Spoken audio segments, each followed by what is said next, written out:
আম্মা জান আয়েশা রাদিয়াল্লাহু তাআলা আনহা বলেন, নবী আমার কাছে ছুটি চায়। আমি ভাবলাম অন্য কোনো বিবির ঘরে যাবে, বাতি নিভায়া দিলাম।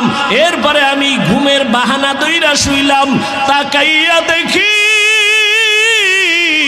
রহমতের নবী নামাজের মুসাল্লায় দাঁড়ায় গেছে। আমার হুজুরার একটা পার্শ্বে দাঁড়াইছে। রহমতের নবী তো মাঝে মাঝে নামাজ পড়েন, আজকে দেখি ভিন্ন অবস্থা। নবী নামাজে দাঁড়াইয়া এই যে কান্নার আওয়াজ। রহমতের নবী আলহামদু সূরা পড়লেন, আমি তো ঘুমের বাহানায় আছি। রহমতের নবী মাত্র নামাজে দাঁড়াইয়া আলহামদু সূরাটা শেষ করলেন। এরপরে সূরা বাকারা। ভাবলাম মাঝখানে গিয়া নবী বোধহয় রুকুর মধ্যে যাবেন। না, রহমতের নবী পুরা সূরা বাকারা পড়তে পড়তে শেষ। এবার বুঝি রুকুর মধ্যে যাবে। না না না, নবী সূরা বাকারার পরের সূরাটাও তেলাওয়াত শুরু করলেন, এই সূরাটাও পুরা শেষ করলেন। এবার ভাবলাম নবী রুকুতে যাবেন, দেখি না এর পরের সূরাটাও নবী শুরু করলেন। ভাবলাম নবী মাঝখানে গিয়া রুকু করবেন, দেখলাম না রহমতের নবী পুরা সূরাটা শেষ করলেন। এরপরে ভাবলাম বোধহয় নবী রুকুতে যাবে। আমি আয়েশা খেয়াল কইরা দেখি মায়ার নবী আবার পরের বড় সূরাটা শুরু করলেন। আর নবী কান্না করে দাঁড়াইয়া, দাড়ি থেকে চোখের পানিগুলো পড়ে পড়ে দাড়ি ভিজিয়া নবীর জামা মুবারক ভিজে গেল।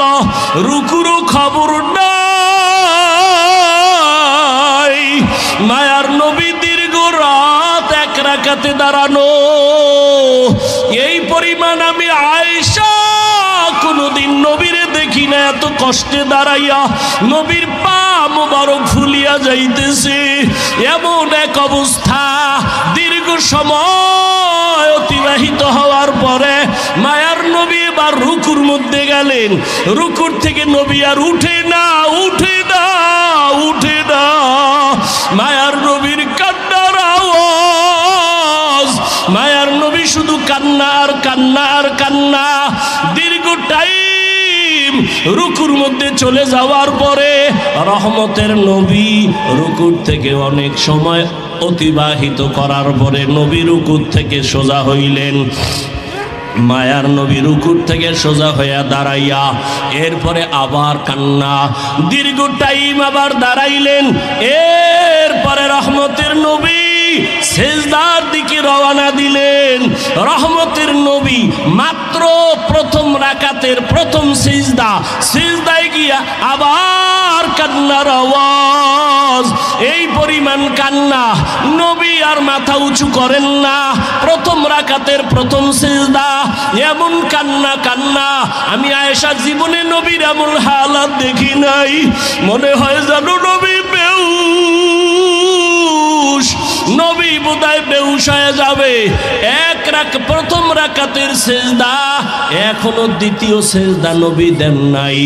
এমন টাইমে ঘরের বাইরে আওয়াজ, বেলাল আইসা ডাকতেছে।